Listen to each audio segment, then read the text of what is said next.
சுட்டு வீழ்த்தப்பட்ட அமெரிக்காவின் KC-135 எரிபொருள் டேங்கர் விமானமும் இலக்கு வைக்கப்பட்டு சேதத்துக்குள்ளாக இருக்கக்கூடிய இன்னும் ஒரு எரிபொருள் டேங்கர் விமானமும் படுகாயமடைந்து உயிருக்கு போராடும் 19 அமெரிக்க அதிகாரிகளையும் சிப்பாய்களையும் சவுதி அரேபியாவிலிருந்து அவசரமாக வெளியேற்றும் அமெரிக்க இராணுவ விமானங்களும் இதற்கு பின்னால் இருக்கக்கூடிய ஈரானினுடைய தரமான ட்ரோன் தாக்குதல்களும் தாக்கப்பட்ட ஆப்ரஹாம் லிங்கன் போர்க்கப்பலும் குறித்த போர்க்கப்பலுக்கு ஏற்பட்டிருக்கக்கூடிய இழப்புகளும் ஆப்ரஹாம் லிங்கன் போர்க்கப்பலை இலக்கு வைப்பதற்கு களமிறங்கியிருந்த ஈரானின் வேகப்படகுகளும் பற்றி எரியும் அமெரிக்காவின் ஜெரால்ஃபோர்ட் போர்க்கப்பலும் இதற்கு பின்னால் இருக்கக்கூடிய காரணங்களும் யமன் ஹவுதிகளுடைய தாக்குதல்களும் அமெரிக்க இராணுவ தலைமை அதிகாரிகள் டொனால்ட் ட்ரம்பிடம் முன்வைத்திருக்கக்கூடிய அறிக்கையும் ஹெர்முஸ் ஜலசந்தி பிரதேசத்திலே தோல்வியை ஒப்புக்கொள்ளும் அமெரிக்காவும் மெசாயாவின் வருகைக்காக காத்திருப்பதாகவும் இதற்கான வேலை திட்டங்களையே மேற்கொள்வதாகவும் அறிவித்துள்ள நெட்டன்யாஹூ ஏதோ ஒரு மிகப்பெரிய இழப்பை மூடி மறைக்கும் இஸ்ரேலி ஆக்கிரமிப்பும் காணாமல் போயிருக்கக்கூடிய இஸ்ரேலி ஆக்கிரமிப்பின் முக்கிய தலைமைகளும்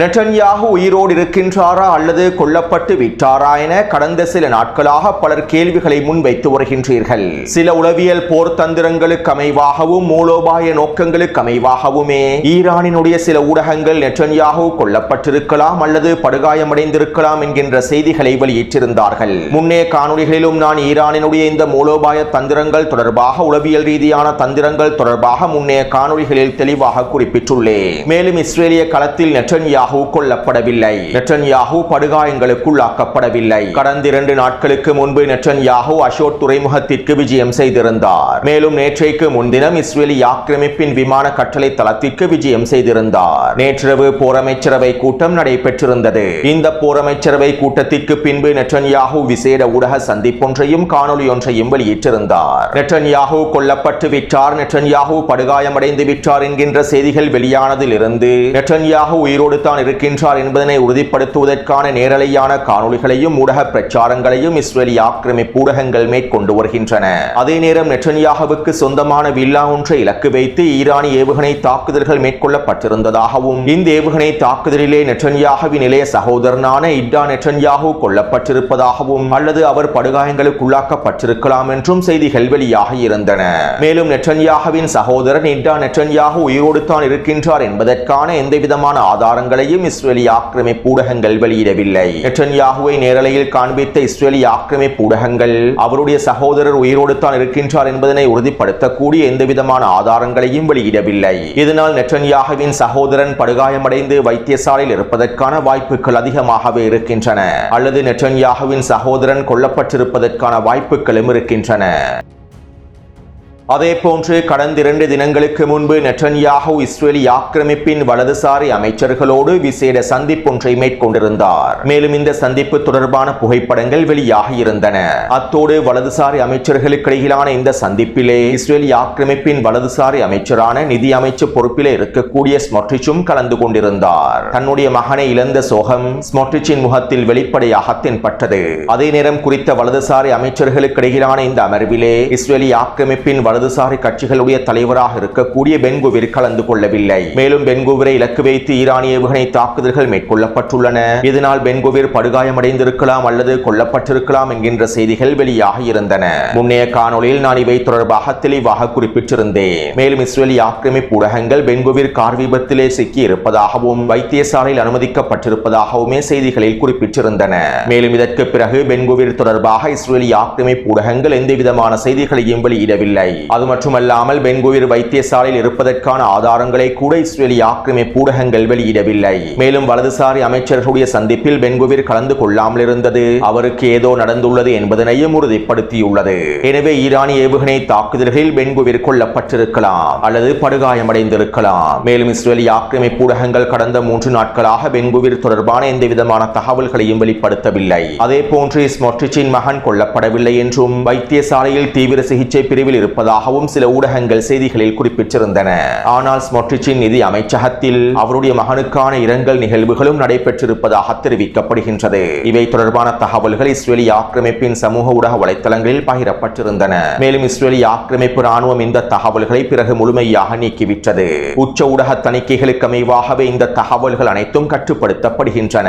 அதே நேரம் 12 நாள் போரின் போது இவ்வாறான நிலைமைகள் இருக்கவில்லை. ஒவ்வொரு மணித்தியாலத்திற்கு ஒரு முறையும் நெட்டன்யாகவும் இஸ்ரேலிய ஆக்கிரமிப்பு வலதுசாரி அமைச்சர்களும் கருத்துக்களை ஊடகங்களுக்கு வெளியிட்டார்கள். ஆனால் தற்போது இவர்களுடைய எந்தவிதமான கருத்துக்களும் வெளியிடப்படுவதில்லை. நெட்டன்யாகவும் இஸ்ரேலிய ஆக்கிரமிப்பின் பாதுகாப்பு அமைச்சரும் மாத்திரம்தான் தற்போது கருத்துக்களை வெளியிட்டு வருகின்றார்கள்.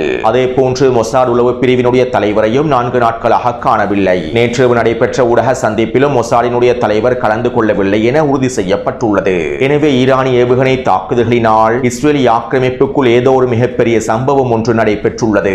இஸ்ரேலிய ஆக்கிரமிப்பின் மிக முக்கியமான தலைமைகள் இலக்கு வைக்கப்பட்டு தாக்குதல்கள் மேற்கொள்ளப்பட்டிருக்கலாம். வலதுசாரி அமைச்சர்கள் இலக்கு வைக்கப்பட்டிருக்கலாம். மேலும் இவற்றை இஸ்ரேலிய ஆக்கிரமிப்பு அரசாங்கம் முழுமையாக மூடி மறைத்து வருகின்றது. இதனால் தான் ஒரு மிகப்பெரிய ஊடக தணிக்கையையும் செயற்படுத்தி வருகின்றது என்பதனையும் எங்களுக்கு தெளிவாக புரிந்து கொள்ளலாம். இருப்பினும் இஸ்ரேலிய ஆக்கிரமிப்பினால் இந்த உண்மைகளை நெடுநாட்களுக்கு மறைக்க முடியாது. விரைவில் ஈரானிய தாக்குதலினால் ஏற்பட்டிருக்கக்கூடிய விளைவுகள் அம்பலப்படுத்தப்படும். அடுத்து நேற்றிரவு நடைபெற்ற போர் அமைச்சரவை அமர்வுகளுக்கு பின்னால் நெட்டன்யாஹு ஊடக சந்திப்பில் இவ்வாறு தெரிவித்தார். இந்த போரிலே மீண்டும் களமிறங்கியதற்காக ஹிஸ்புல்லா மிகப்பெரிய விலைகளை செலுத்தப் போகின்றது. நாங்கள் லெபனானிய களத்தில் ஹிஸ்புல்லாவை முழுமையாக நீக்குவோம். லெபனானிய அரசாங்கம் ஹிஸ்புல்லாவை கட்டுப்படுத்துவதற்கு தவறிவிட்டது. இதனால் நாங்கள் தெற்கு லெபனான் பிரதேசத்தை கைப்பற்றி ஹிஸ்புல்லா இராணுவத்தை நிராயுத பாணியாக்குவோம். ஹிஸ்புல்லாவை முழுமையாக அழிப்போம். அத்தோடு நாங்கள் ஈரானுக்குள்ளே வெற்றிகரமான தாக்குதல்களை மேற்கொண்டு வருகின்றோம். ஈரானுக்குள்ளே ஆட்சி மாற்றத்தினை ஏற்படுத்துவதற்கான அனைத்து நிலைமைகளையும் உருவாக்கி வருகின்றோம். ஈரானிய மக்களே, இது உங்களுக்கான நேரம். தற்போது நீங்கள் தான் ஈரானுக்குள்ளே ஆட்சி மாற்றத்தை ஏற்படுத்த வேண்டும். உங்களுடைய முயற்சிகள் இல்லாமல், செயற்பாடுகள் இல்லாமல் ஈரானுக்குள்ளே ஆட்சி மாற்றத்தை ஏற்படுத்த முடியாது என்பதனை நாங்கள் தெளிவாக கூறிக்கொள்கின்றோம். உங்களுக்கான உதவிகளை எங்களால் மேற்கொள்ள முடியும். மேலும் தற்போது நீங்கள் தான் உங்களுடைய சுதந்திரத்திற்காக களமிறங்க வேண்டும். அதே போன்று கொடுங்கோல் ஆட்சியாளரான அலி கமேனியை நாங்கள் படுகொலை செய்துவிட்டோம். தற்போது இன்னும் ஒரு கொடுங்கோல் ஆட்சியாளர் வருகை தந்துள்ளார். இவரையும் நாங்கள் விட்டு வைக்கப் போவதில்லை. ஹிஸ்புல்லா இராணுவத்தின் தலைவரும் மொஜ்தபா கமேனியும் எங்களுடைய பட்டியலில் இருக்கின்றார்கள். விரைவில் இது தொடர்பான ஆச்சரியங்களை நீங்கள் எதிர்பார்க்க முடியும். மேலும் நாங்கள் ஈரானிய களத்திலே எவரையும் விட்டு வைக்கப் போவதில்லை. ஈரானிய களத்தில் அனைத்து வெற்றி இலக்குகளையும் முழுமையாக அடைந்து கொண்டு இந்த மத்திய கிழக்கு பிராந்தியத்தையே நாங்கள் முழுமையாக மாற்றுவோம். ஒரு புதிய மத்திய கிழக்கை நாங்கள் உருவாக்குவோம். அதே போன்று மெசாயாவின் வருகைக்காக நாங்கள் காத்திருக்கின்றோம். நிச்சயமாக மெசாயா வருவார். ஆனால் அவர் அடுத்த வியாழக்கிழமையே வருகை தரமாட்டார். மேலும் அவருடைய வருகைக்கான வேலை திட்டங்களையே நாங்கள் மேற்கொள்கின்றோம் என நெட்டன்யாஹு குறித்த ஊடக சந்திப்பில் தெரிவித்துள்ளார். அதாவது நெட்டன்யாஹு மெசாயாவினுடைய வருகை என்று குறிப்பிட்டிருப்பது இஸ்லாமியரின் நம்பிக்கைக்கு அமைவாக ஈசா நபியினுடைய மேல் வருகையாகும். அதே நேரம் யூதர்களின் நம்பிக்கைக்கு அமைவாக மெசாயா என்பது உலக அமைதியை ஏற்படுத்துவதற்காக வருகை தரக்கூடிய முக்கியமான தலைவராகும். மேலும் இவர் ஜெருசலம் பிரதேசத்தில் களமிறங்கி 3வது கோவிலை கட்டுவார். உலகில் இருக்கக்கூடிய யூதர்களை ஒன்றிணைத்து இஸ்ரேலை பலப்படுத்துவார் என்றும் யூதர்கள் நம்புகின்றார்கள். இதற்கமைவாகவே தற்போது நெட்டன்யாஹுவும் வெளிப்படையாக நாங்கள் மெசாயாவின் வருகைக்காக காத்திருக்கின்றோம் என ஊடக சந்திப்பில் தெரிவித்துள்ளார். மேலும் நெட்டன்யாஹுவினுடைய இந்த கருத்துக்கள் அல்-அக்ஸா மசூதியை முழுமையாக இடித்து தரைமட்டமாக்கிவிட்டு 3வது கோவிலை கட்டுவதற்கான திட்டங்களையும் உறுதிப்படுத்துகின்றது. மேலும் புதிய மத்திய கிழக்கை உருவாக்குவதற்கான இறுதிப் போரில் தான் நாங்கள் முழுமையாக ஈடுபட்டுக் கொண்டிருக்கின்றோம். மெசாயாவின் வருகைக்காகத்தான் அனைத்து விதமான வேலை திட்டங்களும் முன்னெடுக்கப்படுகின்றது என்பதனையும் நெட்டன்யாஹு ஒப்புக்கொண்டுள்ளார். அத்தோடு அமெரிக்க மத்திய கட்டளை தளம் டொனால்ட் ட்ரம்பிடம் ஒரு அறிக்கையை சமர்ப்பித்துள்ளது. ஹெர்முஸ் ஜலசந்தி பிரதேசத்திலே கன்னி வெடிகளை விட ஈரானின் அச்சுறுத்தல்களே ஈரானிய கடற்படையின் அச்சுறுத்தல்களே மிகவும் பாதிப்பாக இருக்கின்றன. ஈரானிய கடற்படையினுடைய அச்சுறுத்தல்களை முடிவுக்கு கொண்டு வராமல் ஹெர்முஸ் ஜலசந்தி பிரதேசத்திலே எண்ணெய் கப்பல்களை பாதுகாப்பாக நகர்த்த முடியாது.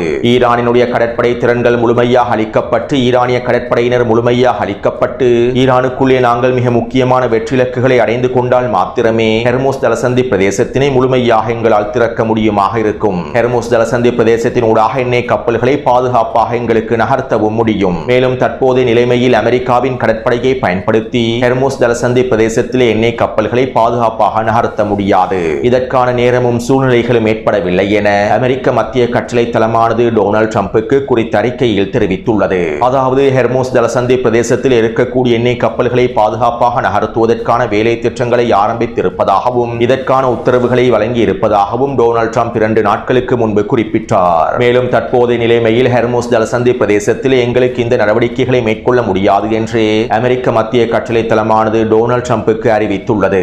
அதாவது ஹெர்முஸ் ஜலசந்தி பிரதேசத்திலே அமெரிக்கா தோல்வியை ஒப்புக்கொண்டு விட்டது. ஹெர்முஸ் ஜலசந்தி பிரதேசம் ஈரானிய கடற்படையினுடைய கட்டுப்பாட்டில் முழுமையாக இருக்கின்றது என்பதனை அமெரிக்கா ஒப்புக்கொண்டு விட்டது. மேலும் அமெரிக்காவினுடைய ஒட்டுமொத்த கடற்படைகள் திரண்டெழுந்தாலும் ஹெர்முஸ் ஜலசந்தி பிரதேசத்தை தற்போதைய நிலைமையில் கட்டுப்படுத்தவே முடியாது என்பதனையும் அமெரிக்காவின் மத்திய கட்டளை தளம் ஒப்புக்கொண்டு விட்டது.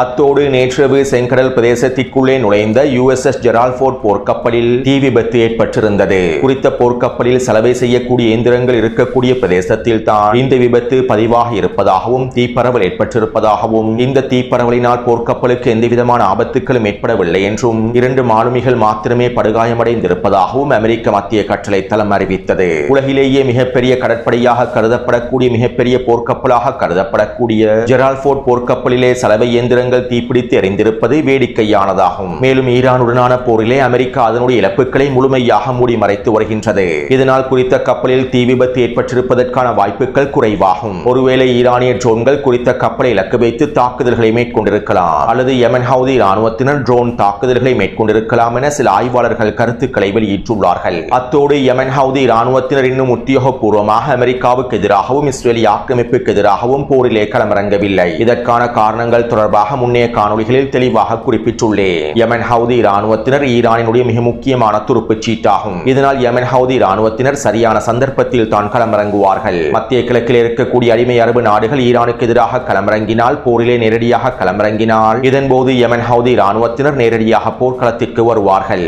மேலும் இப்படியான நிலைமையில் தற்போது யெமன் ஹவுதி இராணுவத்தினர் உத்தியோகபூர்வமாக அறிவிக்காமல் தொடர்ச்சியான ட்ரோன் தாக்குதல்களை மேற்கொண்டு வருவதாக தகவல்கள் வெளியாகியுள்ளன.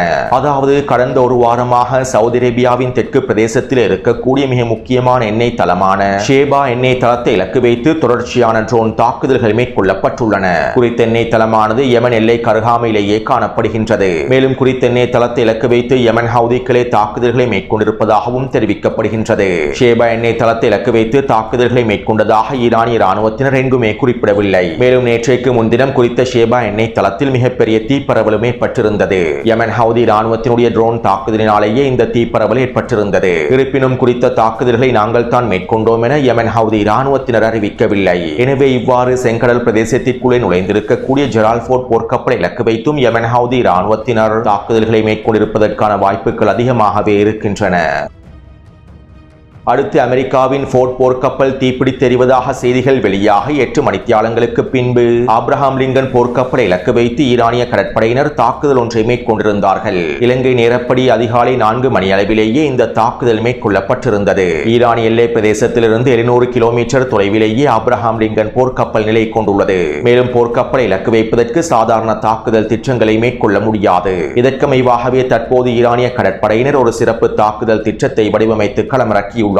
அதாவது அமெரிக்காவின் ஆப்ரஹாம் லிங்கன் போர்க்கப்பலை தாக்குவதற்கு ஈரானிய கடற்படையினர் வேகப்படகு ஒன்றை களமிறக்கியுள்ளார்கள். குறித்த வேகப்படகில் ஈரானிய கடற்படையை சேர்ந்த 3 வீரர்கள் சென்றுள்ளார்கள். மேலும் ஆப்ரஹாம் லிங்கன் போர்க்கப்பலுக்கு அருகாமையில் சென்றுள்ளார்கள். இந்த சந்தர்ப்பத்திலே ஈரானிய கடற்படையினர் ஆப்ரஹாம் லிங்கன் போர்க்கப்பலுக்கு எதிரான ஏவுகணை தாக்குதல்களையும் ட்ரோன் தாக்குதல்களையும் மேற்கொண்டுள்ளார்கள். இதன்போது குறித்த தாக்குதல்களை முறியடிப்பதற்காக ஆப்ரஹாம் லிங்கன் போர்க்கப்பலின் வான் பாதுகாப்பு அமைப்புகள் செயற்படுத்தப்பட்ட தருவாயில் ஆப்ரஹாம் லிங்கன் போர்க்கப்பலுக்கு அருகாமையில் நெருங்கிய வேகப்படகு ஆப்ரஹாம் லிங்கன் போர்க்கப்பலை இலக்கு வைத்து தாக்குதல்களை மேற்கொண்டுள்ளது. அதற்குள் இருக்கக்கூடிய ஈரானிய கடற்படையினர் RPG ஏவுகணைகள் மூலமாகவும் தற்கொலை படகுகள் மூலமாகவும் தாக்குதல்களை மேற்கொண்டுள்ளார்கள். ஒரே நேரத்தில் ஈரானிய கடற்படையினர் இந்த தாக்குதல்களை மேற்கொண்டதனால் போர்க்கப்பலில் இருக்கக்கூடிய வான் பாதுகாப்பு அமைப்புகளினால் வேகப்படகின் மூலமாக மேற்கொள்ளக்கூடிய தாக்குதல்களை தடுத்து நிறுத்த முடியவில்லை. மேலும் இந்த தாக்குதலினால் குறித்த போர்க்கப்பலில் சேதங்கள் ஏற்பட்டிருப்பதாகவும் தெரிவிக்கப்படுகின்றது.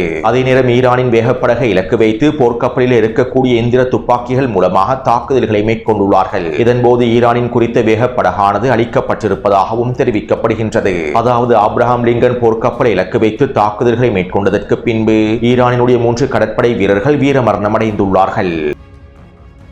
அதே நேரம் அமெரிக்காவினுடைய மத்திய கட்டளை தளமானது ஆப்ரஹாம் லிங்கன் போர்க்கப்பல் தாக்கப்படவில்லை என அறிவித்துள்ளது. வழமை போன்ற அவர்கள் இழப்புகளை ஒப்புக்கொள்வதில்லை. இருப்பினும் 700 கிலோமீட்டர் தொலைவில் இருக்கக்கூடிய ஆப்ரஹாம் லிங்கன் போர்க்கப்பல் தற்போது 1000 கிலோமீட்டர் தொலைவை நோக்கி நகர்ந்துள்ளது. அது மட்டுமல்லாமல் ஆப்ரஹாம் லிங்கன் போர்க்கப்பலுக்கு அருகாமையில் வந்திருந்த ஈரானின் வேகப்படகை நாங்கள் சுட்டு வீழ்த்தி விட்டோம் என்றும் அமெரிக்காவின் மத்திய கட்டளை தளம் அறிவித்துள்ளது. ஆனால் குறித்த வேகப்படகின் மூலமாக ஆப்ரஹாம் லிங்கன் போர்க்கப்பல் சேதமடைந்துள்ளது என்பதனை அமெரிக்க மத்திய கட்டளை தளம் முழுமையாக மூடி மறைத்துவிட்டது.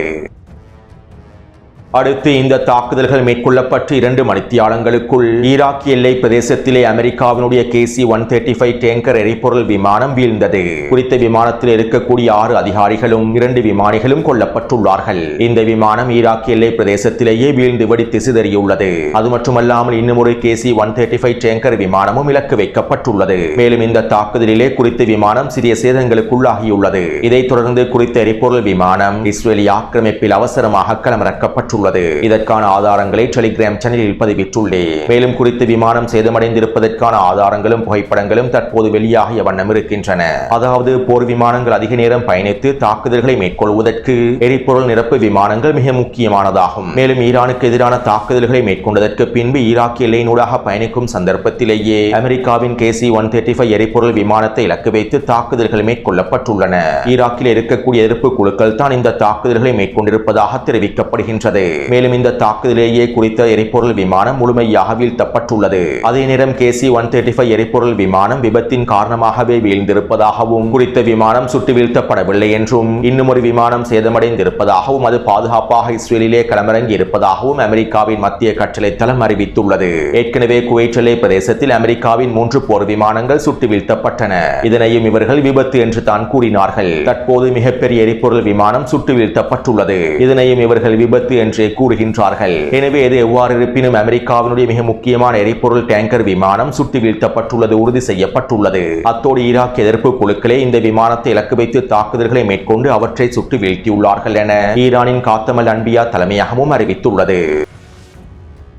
அடுத்து படுகாயமடைந்து உயிருக்கு போராடி கொண்டிருக்கக்கூடிய 19 அமெரிக்க அதிகாரிகளையும் சிப்பாய்களையும் அமெரிக்க இராணுவம் அவசரமாக சவுதி அரேபியாவிலிருந்து அமெரிக்காவை நோக்கி நகர்த்தியுள்ளது. அமெரிக்காவின் இராணுவ விமானங்கள் மூலமாகவே இவர்கள் கொண்டு செல்லப்பட்டுள்ளார்கள். சவுதி அரேபியாவில் இருக்கக்கூடிய அமெரிக்க இராணுவ கட்டளை தளத்தை இலக்கு வைத்தும் அமெரிக்க நலன்களை இலக்கு வைத்தும் ஈரான் தொடர்ச்சியான தாக்குதல்களை மேற்கொண்டு வருகின்றது. மேலும் இதற்கமைவாக அமெரிக்க சிப்பாய்களும் அதிகாரிகளும் சென்று கொண்டிருக்கக்கூடிய வாகனம் ஒன்றை இலக்கு வைத்தும் ஈரான் ட்ரோன் தாக்குதல் ஒன்றை மேற்கொண்டுள்ளது. இந்த ட்ரோன் தாக்குதலின் விளைவாகவே 19 அமெரிக்க அதிகாரிகள் படுகாயமடைந்திருப்பதாகவும் இவர்கள் அவசரமாக அமெரிக்காவுக்கு கொண்டுவரப்பட்டிருப்பதாகவும் அமெரிக்காவின் CBS ஊடகம் செய்திகளில் குறிப்பிட்டுள்ளது. எனவே இந்த காணொளி தொடர்பான கருத்துக்களை பதிவிடுங்கள். அடுத்த காணொளியை விரைவாக பதிவிடுகின்றேன். தொடர்ந்தும் என்னுடன் இணைந்திருங்கள். நன்றி, வணக்கம்.